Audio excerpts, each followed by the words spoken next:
7일차입니다. 보르게세 박물관에 왔습니다. 자, 늦잠을 자버리고 마는데 아침에 일어났더니 망했습니다. 그러니까 버스가 20분 뒤에 온대요. 그러면 우리는 10시로 끊어놨는데 늦어버리면 어떡해? 이러다가 결국에는 우왕좌왕하다가 우버를 탔습니다. 우버는 최고입니다. 편하게 여기서 보르게세로 쭉 갔습니다. 이렇게 걸어가면 어떻게 되죠? 여기서 먹었던 카푸치노가 저한테 원탑이었습니다. 진짜 맛있었습니다. 근데 진짜 맛있었어요. 적당하게 씁쓸하면서 이게 우유가 부드러워서 그리고 양도 많았어요. 그래서 좋았어요. 에스프레소 봉지 많았습니다. 이 악어는 에스프레소를 먹었습니다. 뜯어놓은 거 보이시죠? 근데 저희가 보르게세는 투어를 신청 안 했었어요. 근데 투어를 갔다 오고 나니까 이거 무조건 해야 되는구나 하고 보르게세 미술관에 있는 그 한국어 오디오 가이드를 신청을 했어요. 근데 그걸 받았는데 저는 J거든요. 근데 J들은 즉흥적으로 하면 안 되는 것 같아요. 망했어요. 이거 오디오 가이드를 했는데 요 번호 있잖아요. 이거랑 그 수신기의 번호가 불일치한 게 정말 많았어요. 그래서 처음 들어간 방부터 설명이 다른 거예요. 그래서 둘이 약간 기분이 안 좋았어요. 어떡하지? 그런데 설명은 듣고 싶고 이래서 그래도 한번 열심히 들어보자 하고 그냥 어찌저찌 들었어요.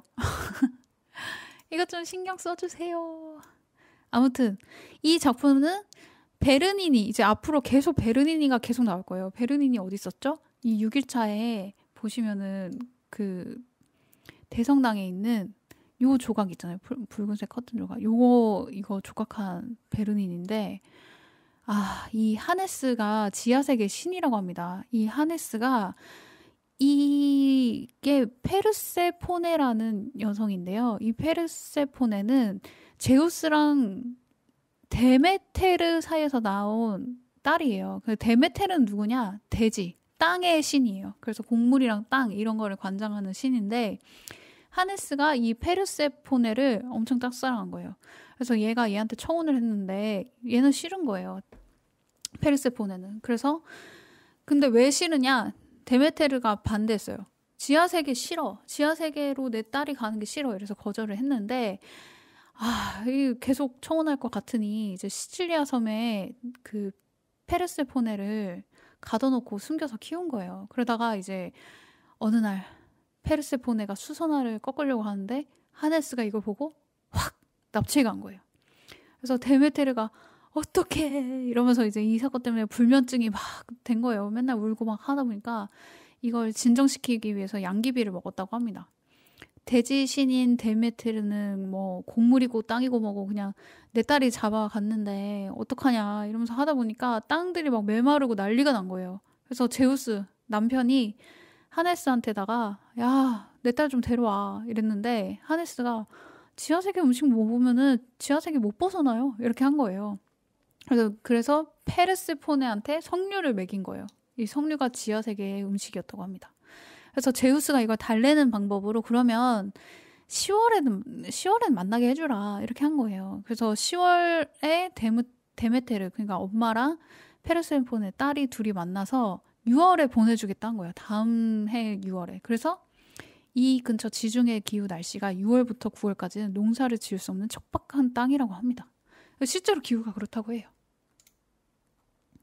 그래서 베르니니 이 조각상을 보면 이 눈물 보이시나요? 저는 안 보이거든요. 이 눈물이 조각에 있습니다. 사실 이걸 할 땐 몰랐는데 사진 보고 막 찾아보고 하니까 이 눈물이 또 예술이래요. 그리고 저는 이걸 진짜 이거 디테일 봤는데 진짜 사람이 이렇게 살을 누른 것 같이 조각을 정말 잘하더라고요. 진짜 멋있었어요. 그리고 베르니니의 아이네아스 안키세스 아스카니우스 이 작품인데 이 작품은 트로이 왕자 아이네아스가 아빠인 안키세스 이거 틀렸네. 안키세스랑 아들 아스카니우스가 트로이를 탈출하는 장면을 조각을 했다고 합니다. 로물루스 레무스가 이 아이네아스의 16대 후손이래요. 요 아이네아스 보이시죠? 요 3대가 트로이를 탈출하는 장면입니다. 천장인데 뭔지 모릅니다. 그냥 예뻐서 찍었습니다. 조각들도 뭔가 있겠죠? 이게 다 있겠죠? 이렇게 뭐 흉상도 있고 막 한데 멋있습니다. 자, 안토니오 카노바의 폴리네스트 소파 위에 파울리나 보르게세. 보르게세죠? 왜 보르게세? 파울리나 보르게세는 나폴레옹의 여동생이었다고 합니다. 근데 이 파울리나가 이탈리아 귀족인 까멜로 보르게세랑 결혼을 한 거예요.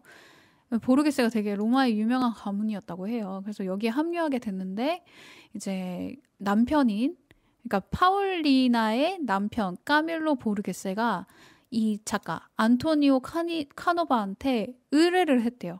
우리 아내 이 조각 좀 해달라라고 해서 이 작품을 위해서 이 안토니오 앞에서 파울리나가 나체로 이렇게 이 자세를 하고 취하고 있던 거예요. 그래서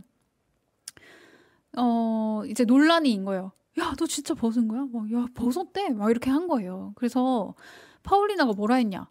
안토니오는 남자가 아니다. 예술가다. 이렇게 딱 끝냈는데 이 말인 즉슨 나 난체로 있었음 인정. 이건 거잖아요. 그래서 이게 되게 당시 이제 그 시대가 나체로 예술 모델 하는 게 되게 흔하지 않았고 조각상 자체도 이제 모델이 귀족인 거 치고 넘나 관능적이죠. 이거 되게 야하죠. 그리고 대충격이었다고 합니다. 근데 여기서 이제 또 보시면 천이 진짜 엄청 얇아 보여요. 이렇게 보시면. 이걸 다 조각했다는 겁니다. 너무 멋있죠? 자, 고대 로마의 석관 헤라클레스의 12가업 석관. 저는 이건 잘 모르긴 하지만 이게 기원후 2세기경 작품이라고 합니다. 12개 가업이 왜 있었냐면 헤라클레스가 불사의 인간으로 거듭나기 위해서 속죄의 여정을 이제 12가업을 통해서 했다고 해요. 그 중에 이제 주요 장면인 5개가 석관에 새겨진 거고 이런 것들이 있다고 합니다.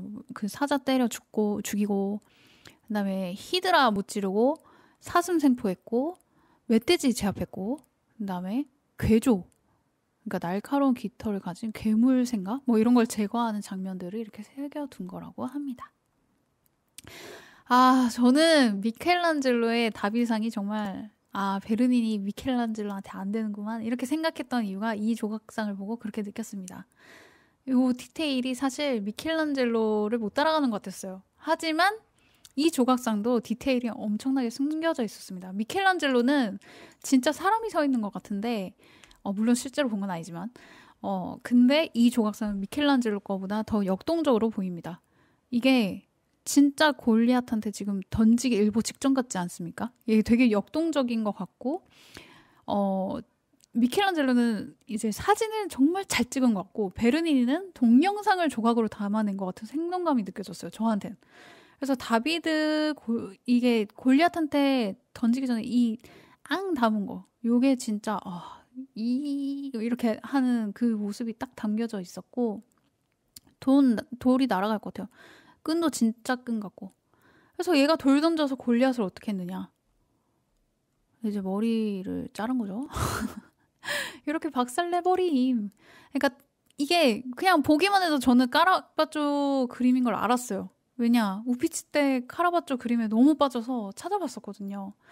근데 이때 카라바조가 살인한 적이 있었다 했잖아요. 그 사람을 죽인 적이 있다고 했잖아요. 그래서 카라바조가 교황청에 나 살인한 거 진짜 잘못했다라고 해서 이 그림을 그려서 보냈다고 합니다. 근데 이 다윗의 얼굴이 자신의 얼굴이고 이게 보니피셜 팩트라고 해요. 그러니까 자신의 죄에 대한 참회와 속죄의 의미로 이렇게 자신의 얼굴을 골리앗의 얼굴에다 넣어서 이렇게 보냈다는 게 용서해 주세요 한 거죠. 베르니니의 아폴로와 다프네.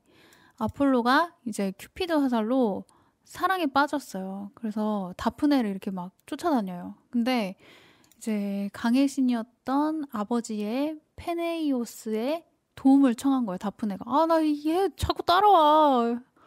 차라리 나 인간 안 할래. 나 나무 해줘. 이렇게 해서 월계수 나무가 된 겁니다. 되게 별로였나 봐요. 여기 보시면 나무 이게 조각이 장난 아니죠. 여기 진짜 대단합니다. 또 베르니니. 이게 되게 어렸을 때 만든 거래요. 16에서 18살 때 만든 거라고 합니다. 이 염소 아말테이아의 젖을 먹으면서 이제 어린 제우스가 이제 놀고 한 것 같은데 저는 로물루스 레무스인가 했더니 그건 아니라고 하더라고요. 늑대가 아니잖스. 여기는 제가 잘 모릅니다. 설명을 들었던 것 같은데 이 설명이 있을 거거든요. 근데 기억이 잘 안 납니다. 큐피드와 이제 비너스고 꿀통이죠 이게. 되게 몸이 엄청 길어요. 그리고 비너스와 두 큐피드라는 작품이고 이 베르니니가 이 스키피온의 보르게스 추기경의 흉상을 조각했다고 합니다. 이 베르니니한테 엄청 도움을 많이 줬다고 해요. 보통 후원을 받아서 작품을 완성을 하니까 돈이 많이 필요하잖아요. 그리고 이것도 잘 모르겠어요.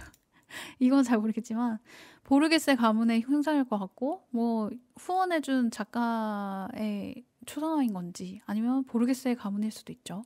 잘 모르겠습니다. 솔직히 저는 미술 잘 모릅니다.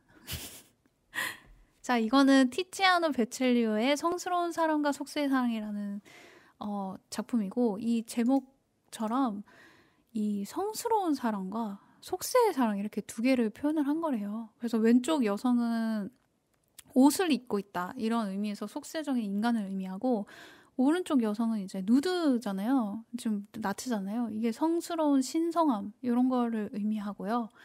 큐피드가 여기 가운데 껴있잖아요. 얘가 어느 것을 고를까요? 하는 거래요. 그래서 속세적인 거냐, 성스러운 거냐 이런 걸 뭐 의미한다고 합니다. 자, 나오면 이제 보르게스의 박물관 관람이 끝났다는 이 아폴로와 다프네 조각상이 반겨줍니다. 굿즈가 되게 예쁜 게 많았어요. 근데 왜 안 샀을까요? 그냥 사면 됐는데. 아무튼 보르게스의 미술관 정말 재밌었는데 2시간 재현이 너무 아쉬웠습니다. 그래서 저희가 오디오 이걸 가이드를 했지만 무조건 그냥 투어 다 신청하세요. 내가 좀 잘 안다 이러신 분이면 상관없겠지만 저는 정말 모르는 사람이었기 때문에 가이드님이라 보는 게 정말 돈이 안 아까운 것 같아요. 나보다 더 많은 지식을 알고 있는 사람의 지식을 그 짧은 시간 내에 효율적으로 들을 수 있는 거는 정말 그만한 가치가 충분하다고 생각합니다. 이제 보르게스의 공원입니다. 여기서 이제 저희는 초록색 오전 시간에 갔다 왔고요. 이게 색깔이 다 다르죠. 노란색도 있고 파란색도 있고 막 분홍색도 있고 이런데 이런 시간대별로 색깔이 다릅니다. 악어는 이거를 휴대폰 뒤에 붙여놨다가 지금은 자연스럽게 떼졌고 자연의 섭리입니다. 그래서 이렇게 막 아이들도 막 뛰놀고 다니고요. 이게 이제 벤치에 시간대별 이제 사람들이 붙여놓은 거고 이것도 예술 같아요.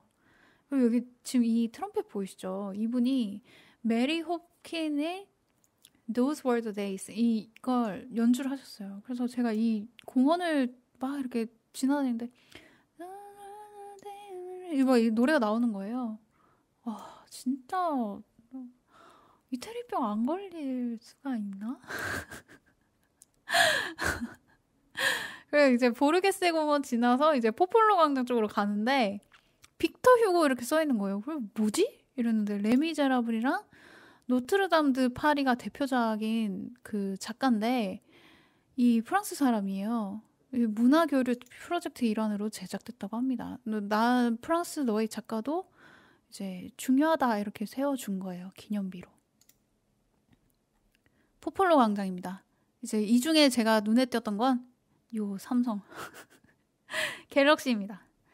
여기가 더 싸겠죠? 모르겠지만 아무튼 배고파졌습니다. 그래서 여기 빠뽀에루라라는 피자리아 집을 갔는데 저는 이날 점심에 먹었던 피자가 진짜 제 원탑이었습니다. 이거는 이제 악어픽이에요. 아마도 이거일 거예요. 정확하지 않습니다. 4개월이 지난 뒤라서 이게 부정확할 수 있습니다. 이런 재료들이 들어간 걸로 보아 이 메뉴였지 않았을까 하는 추측으로 지금 여기 붙인 거고요. 이거 왜 시켰어? 이렇게 물어보니까 피자에 땅콩 들어간 거 처음인 것 같아서 궁금해서 시켰다고 얘기해 주더라고요. 그래서 저는 이 피자를 시켰는데 왜 시켰냐? 저는 아티초크가 궁금했습니다. 그리고 버섯 좋아했습니다. 그래서 요거 안 시킬 수 없었습니다. 그래서 치즈도 많고 그래서 시켰는데 진짜 맛있었어요. 진짜로. 저는 아티초크 너무 좋아하고 버섯도 좋아하기 때문에 정말 맛있었거든요. 그런데 제가 다 잘 먹는 입맛이긴 하니까 참고해 주시고 저는 여기 이 언니가 진짜 멋있었어요. 이거 피자 만들어서 이렇게 막 화덕에 넣어요. 진짜 멋있었어요. 멋있고, 그다음에 웨이터도 친절하고 영어도 막 쓰시고 하더라고요. 그리고 에어컨 빵빵, 서비스 좋고, 근데 가격은 비쌌어요. 피자치고. 근데 진짜 맛있었어요. 그냥 이렇게 먹으면 뭐 해야 되냐? 젤라또 먹어야죠. 젤라또. 뱅기. 뱅기 먹고요. 그다음에 여기는 산 자코모인 아우구스타 교회라고 하는데 구경했습니다. 그리고 스페인 광장 갔고요. 여기 진짜 여기 쭉 이렇게 여기 길에 여기 찍는 쪽 길에 명품이 그렇게 많습니다. 뭐 엄청 많았어요. 막 구찌, 프라다 막 이런 것들이 있었고 여기 이 성당 보이시죠? 여기가 이제 트리니타 데이 몬디 교회인데 요 프랑스 신도들이 요 스페인 광장이랑 요 137개 계단을 연결하면서 이게 스페인 계단이 만들어졌다고 합니다. 근데 왜 스페인이냐? 이제 17세기 교황청 스페인 대사가 요곳에 본부를 두게 돼서 스페인 광장이 되었다고 합니다. 이제 막 돌아다녔어요. 막 보르게세부터 막 해갖고 요렇게 내려온 거죠. 요렇게 돌면서 요렇게 내려와서 힘들다. 우리 백화점 갈까? 이렇게 걸어가는 이게도 전 정말 개인적으로 힘들었습니다. 너무 힘들었어요. 그래서 실내 가서 좀 쉬자라고 해서 이제 갔는데 여기입니다. 리나센테 맞나? 여기 진짜 명품 많더라고요. 근데 백화점 규모가 우리나라 백화점보다 훨씬 작았어요. 그래서 별 감흥이 없었습니다. 제일 위층이었나? 거기 가니까 이제 카페가 있었고 이렇게 저희처럼 막 푸드코트로 막 이렇게 음식점들이 막 있었거든요. 아무튼 여기 드 산티스인가? 여기를 갔는데 알방코로 하면 가격이 싸지만 이제 저희는 여기 앉아서 좀 먹고 가려고 앉았는데 띠라미수 시켰습니다. 띠라미수 왜 시켰냐? 띠라 끌어올리다, 미 나를, 수 위로 끌어올려 이런 뜻인데 저희는 되게 많이 걸어서 지쳤기 때문에 이 티라미수를 먹었어요. 좀 에너지를 올리자. 근데 카페에서 엄청 졸고 난리도 났습니다. 비쌌어요. 비쌌고 산트 유스타키오 충으로서 저는 커피는 그냥 그랬습니다. 커피 아는 척 오지 다시 기운 내서 트레비 분수로 고고했습니다. 트레비 분수 되게 멋있지 않습니까? 근데 사람이 너무 많았어요. 이제 오후잖아요. 오후에 갔다 보니까 사람이 엄청 무지막지하게 많거든요. 그래서 되게 기가 빨렸고 그 다음에 한국에서 이탈리아 오기 전부터 되게 저는 기대를 많이 했어요. 트레비 분수 되게 유명하니까. 근데 생각보다 기대가 너무 많았다 보니까 큰 감명은 사실 없었어요. 그리고 이게 뭔가 그러니까 이게 다구나 이런 느낌? 근데 지금 제가 찾아봤어요. 이 트레비 분수에 대해서. 근데 기원전 19년에 아그리파라는 사람이 고대 로마 시민한테 깨끗한 물을 공급하기 위해서 아쿠아 비르고 그러니까 수도를 만든 거예요. 이 수도를 만들었는데 이 수도가 2000년이 넘는 긴 시간 동안에도 이때 만든 수도를 아직도 사람들이 사용하고 있대요. 그래서 이걸 기념하기 위해서 18세기 들어서 로마 교황 클레멘스 12세가 트레비 분수를 만들었대요. 이 수도를 아직도 이렇게 잘 먹을 수 있게 하는 거에 대해서 기념하기 위해서 트레비 분수를 만들었는데 이 트레비 분수에 모이는 물들이 수도의 종착점이라고 합니다. 너무 대단하죠. 그러니까 예전 2000년이나 된 그 수도가 아직도 깨끗한 거예요. 요 두 개 창문, 요게 가짜라고 합니다. 그림이라고 합니다. 왜 그림이냐? 요 그림은 나머지 창문들은 원래 있던 창문인데 요게 없다 보니까 허전한 거예요. 균형 맞추기 위해서 그렸다고 합니다. 조용 해석은 이거 보시면 됩니다. 챗GPT입니다. 저는 이건 잘 모르겠습니다. 요 오케아노스 요 물의 신이고 그다음에 요 말 두 마리가 이제 잔잔한 바다 그리고 양쪽 이물 이 건강과 풍요를 상징한다고 하고요. 그다음에 수도가 건설된 이 신화를 뭐 말한다고 하는데 그렇습니다. 그리고 트레비 분수에서 이제 베네치아 광장으로 가면 요 되게 거마무시한 건물이 있는 걸 확인할 수 있어요. 이게 로마 제국이 멸망한 이후에 이제 여러 나라로 쪼개져 있던 나라들 있잖아요. 이 나라들을 이탈리아 하나로 통일시킨 게 엠마누엘레 2세라고 합니다. 그래서 이 사람을 기념하기 위해서 이게 조국의 재단이고 엠마누엘레 2세 동상이에요.